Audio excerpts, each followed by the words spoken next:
జనసంద్రమైంది. ఎయిర్పోర్టుకు కూడా భారీగా అభిమానులు తరలి వచ్చారు. ఎయిర్పోర్ట్లో అడుగు పెట్టగానే నేతలు, కార్యకర్తలు, అభిమానులు ఘన స్వాగతం పలికారు. అక్కడ ఫ్లైఓవర్ చూస్తున్నాం. ఆనందపురం జంక్షన్ దగ్గర ఫ్లైఓవర్ పైన నిల్చుని మరీ పూల వర్షం కురిపిస్తున్నారు ప్రజలు. వారి అభిమానాన్ని చాటుకుంటున్నారు. వారందరికీ అభివాదం చేస్తూ ముందుకు సాగుతున్నారు వైఎస్ జగన్మోహన్ రెడ్డి. మనం చూస్తున్నాం పోలీసుల ఆంక్షలని నిరసిస్తూ అక్కడ కూర్చుని తమ నిరసనని తెలియజేయడం కూడా మనకి లెఫ్ట్ సైడ్ విండోలో క్లియర్ కట్గా కనిపిస్తోంది. చాలామంది జనం అయితే జగన్ ఫోటోల్ని చేతబట్టుకుని థ్యాంక్ యూ వైఎస్ జగన్ అంటూ తమ అభిమానాన్ని తెలియజేస్తున్నారు. తమ ప్రాంతం పట్ల ఆయనకి ఎంతటి చిత్తశుద్ధి ఉందో నిరూపించుకున్నారు గత ప్రభుత్వం అంటూ కూడా ప్లకార్డ్స్ పట్టుకుని మరి వైఎస్ జగన్కి థ్యాంక్స్ చెప్పడం కూడా ఈ పర్యటన మొత్తంలో కూడా మనకి కనిపించింది. భారీగా తరలివచ్చిన జన సందోహం మధ్య విశాఖ ఎయిర్పోర్ట్ నుంచి రోడ్డు మార్గంలో బయలుదేరారు వైఎస్ జగన్. దారి పొడవున జగన్ రాక కోసం ప్రజలంతా కూడా వేచి చూడడం మనకు కనిపిస్తోంది. ఘన స్వాగతం పలుకుతున్నారు ప్రజలంతా. అడుగడుగునా జన నీరాజనం కనిపించింది. ప్రతి చోట కూడా ఆగి కాన్వాయ్ దిగి ప్రజలకి అభివాదం చేసుకుంటూ ముందుకు కదులుతున్నారు వైఎస్ జగన్మోహన్ రెడ్డి. ఆనందపురం, గోపాలపట్నం, సింహాచలం ఎక్కడ చూసినా కూడా జన ప్రవాహమే. ఉప్పొంగిన అభిమానంతో జన నేతకు బ్రహ్మరథం పట్టడం చూస్తున్నాం.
వైఎస్ జగన్మోహన్ రెడ్డికి లభిస్తున్న ఘన స్వాగతం చూస్తున్నాం ప్రస్తుతం మనం.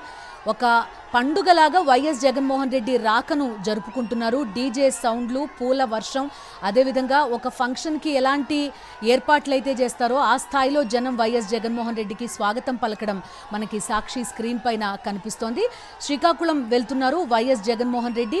మాజీ మంత్రి సీదిరి అప్పలరాజును పరామర్శించడానికి శ్రీకాకుళం సబ్ జైల్, అంపోలు జిల్లా జైలు వద్దకు వైఎస్ జగన్మోహన్ రెడ్డి వెళ్లడం మనం చూస్తున్నాం. విశాఖ ఎయిర్పోర్ట్ దగ్గర నుంచి కూడా వైఎస్ జగన్ కు స్వాగతం పలుకుతూ అడుగడుగునా ఆయన వెంట నడుస్తూ ప్రజలంతా కూడా శ్రీకాకుళం వైపు వెళ్లడం మనకి కనిపిస్తోంది. సింహాచలం, ఆ తర్వాత ఆనందపురం, ఈ ప్రాంతం అంతా కూడా దాటుకుంటూ వైఎస్ జగన్మోహన్ రెడ్డి కాన్వాయ్ ముందుకు వెళ్తోంది. ప్రతి జంక్షన్ దగ్గర జగన్ ఆగి ప్రజలకు అభివాదం చేస్తూ ముందుకు కదులుతున్నారు. తమ ప్రాంత ప్రజలకు, ఉత్తరాంధ్ర ప్రజలకు వైఎస్ జగన్మోహన్ రెడ్డి ఏ స్థానంలో ఉన్నారో, తమ గుండెల్లో ఏ రకంగా కొలువై ఉన్నారో చాటుకుంటున్నారు ఆ ప్రాంత ప్రజలంతా కూడా. ఉత్తరాంధ్ర మొత్తం కూడా రోడ్లపైన కనిపిస్తోంది. వైఎస్ జగన్కు స్వాగతం పలకడానికి వైఎస్ఆర్సీపీ జెండాలతో బయటకు రావడం మనం చూస్తున్నాం. భారీగా పోలీసు ఆంక్షలు విధించినప్పటికీ కూడా వాటన్నింటినీ ఖాతరు చేయకుండా పెద్ద ఎత్తున జనం రోడ్లపైకి రావడం మనకు కనిపిస్తోంది. విశాఖపట్నం నుంచి శ్రీకాకుళం వరకు కూడా ఎక్కడ చూసినా జన సంద్రమే మనం చూస్తున్నాం. ఎక్కడా కూడా వైఎస్ఆర్సీపీ దీనికి పిలుపునివ్వలేదు, భారీగా రండి లేకపోతే జన సమీకరణ చేయలేదు. అయినప్పటికీ కూడా తమ అభిమానాన్ని ప్రజలు స్వచ్ఛందంగా చాటుకోవడం మనం చూస్తున్నాం. దీనికి కారణం వైఎస్ఆర్సీపీ హయాంలో ఆ ప్రాంతానికి అందించిన అభివృద్ధి, సంక్షేమం కారణం అని చెప్పుకోవచ్చు. తమ ప్రాంత అభివృద్ధిని గుర్తు చేసుకుంటూ వైఎస్ జగన్కి తమ గుండెల్లో ఏ స్థానం ఉందో కూడా అక్కడి ప్రజలంతా కూడా చాటి చెప్పుకోవడం మనం చూస్తున్నాం. గత వైఎస్ఆర్సీపీ హయాంలో ఉత్తరాంధ్ర ప్రాంతానికి మెడికల్ కాలేజ్ తీసుకొచ్చారు. ఉద్దానం కిడ్నీ రీసెర్చ్ సెంటర్ ఏర్పాటు చేశారు. ఉచిత ఆపరేషన్లతో పాటు డయాలసిస్ సౌకర్యం కల్పించారు. అదేవిధంగా మూలపేట పోర్ట్ నిర్మించి అభివృద్ధికి కారణమయ్యారు. అదేవిధంగా భోగాపురం ఎయిర్పోర్ట్ ఏ రకంగా అక్కడ ల్యాండ్ ఎక్విజిషన్తో పాటు ప్రాజెక్ట్ అగ్రిమెంట్, మొత్తం రోడ్ల నిర్మాణం, ఇవన్నీ కూడా 86% పనులన్నీ కూడా వైఎస్ఆర్సీపీ హయాంలోనే పూర్తయ్యాయి. అక్కడికి R&R ప్యాకేజ్ రైతులు అందుకున్నారు. భారీ ఎత్తున 1500 ఎకరాలు అంతకంటే ఎక్కువ భూసేకరణ చేయాలని గత ప్రభుత్వం సంకల్పించింది. దాంతో అక్కడ కొంతవరకు రైతుల్ని మొత్తం కూడా సమీకరించి ల్యాండ్ ఎక్విజిషన్ని ఈజీగా పూర్తి చేయగలిగారు. అదేవిధంగా R&R ప్యాకేజ్ కూడా రైతులకి సంతృప్తికరంగా ఇచ్చారు. వాళ్ళంతా కూడా ఈరోజు వైఎస్ జగన్మోహన్ రెడ్డికి స్వాగతం పలకడానికి రోడ్లపైకి రావడం కూడా మనం చూస్తున్నాం. భోగాపురం ఎయిర్పోర్ట్ కనుక పూర్తి స్థాయిలో ఆపరేషనల్ అయితే ఉత్తరాంధ్ర రూపురేఖలు కూడా మారే అవకాశం ఉంటుంది. వాణిజ్య పరంగా, పరిశ్రమల పరంగా కూడా ఆ ప్రాంత ప్రజలకు మేలు జరుగుతుంది. అందుకే వీళ్ళంతా బయటకు వచ్చి తమ అభిమానాన్ని చాటుకుంటున్నారు. ఈ ప్రాంతం చుట్టుపక్కలంతా కూడా మత్స్యకార గ్రామాలు కూడా మనకు కనిపిస్తూ ఉంటాయి. ఆ మత్స్యకార భరోసా అందుకోవడం కానీ, లేకపోతే పోర్టు, ఫిషింగ్ హార్బర్ల ఏర్పాటు వల్ల కొంతవరకు ఆ ప్రాంతంలో అభివృద్ధి జరిగింది. అదంతటినీ కూడా గుర్తుపెట్టుకునే ప్రస్తుతం ప్రజలంతా కూడా బయటకు వచ్చి వైఎస్ జగన్కి స్వాగతం పలకడం మనం చూస్తున్నాం. అదేవిధంగా ఈ చుట్టుపక్కల ప్రభుత్వ పాఠశాలల్లో చదువుకునే వారి సంఖ్య కూడా చాలా ఎక్కువ. కొంత పేదరికంతో ఇబ్బంది పడే జనాభా కూడా ఎక్కువ. తమ పిల్లల్ని చదివించాలంటే కార్పొరేట్ స్కూళ్ళు వాళ్ళు ఆశ్రయించలేరు, ఆ స్థాయి ఫీజులు కట్టుకోలేని పరిస్థితి ఉంటుంది. ఆ చుట్టుపక్కల నాడు నేడు ద్వారా స్కూళ్ళని కూడా అభివృద్ధి చేశారు. అక్కడ చదువుకోవడానికి, ఎక్కువ మందికి చదువు రావడానికి కూడా కారణమయ్యారు వైఎస్ జగన్మోహన్ రెడ్డి. ఈ రకంగా తమ అభిమానాన్ని ఉత్తరాంధ్ర ప్రజలంతా కూడా చాటుకోవడం మనం చూస్తున్నాం. అడుగడుగునా కూడా జనసంద్రం మనకి కనిపిస్తోంది. విశాఖపట్నం నుంచి శ్రీకాకుళం వరకు రోడ్లపైకి వచ్చి జగన్కు స్వాగతం పలకడం మనమంతా కూడా చూస్తున్నాం. వైఎస్ జగన్ని చూసేందుకు రోడ్డుకు ఇరువైపులా ప్రజలు, అభిమానులు బారులు తీరారు. శ్రీకాకుళం రాక సందర్భంగా తమ అభిమానాన్ని చాటుకోవడం కూడా మనం చూస్తున్నాం. ఆ ప్రాంతంలో ఏదైనా పండగ జరుగుతోందా అనేలాగా ఆ చుట్టుపక్కల ప్రాంతం అంతా కూడా మనకి కనిపిస్తోంది. శ్రీకాకుళం అంపోలు జిల్లా జైలు వద్దకు వెళ్తారు వైఎస్ జగన్మోహన్ రెడ్డి. సీదిరి అప్పలరాజుని అక్కడ ఉంచారు. ఆయన్ని పరామర్శిస్తారు. ఆయన కుటుంబానికి తమ మద్దతు తెలియజేస్తారు. సీదిరి అప్పలరాజు మాత్రమే కాదు, వైఎస్ఆర్సీపీకి సంబంధించిన ఏ నాయకుల పట్లైనా కూడా ఎక్కడ అవకాశం దొరుకుతుందా, ఎక్కడ కేసు పెడదామా, ఎక్కడ జైల్లో పెడదామా అనే కాచు కూర్చున్న పరిస్థితి.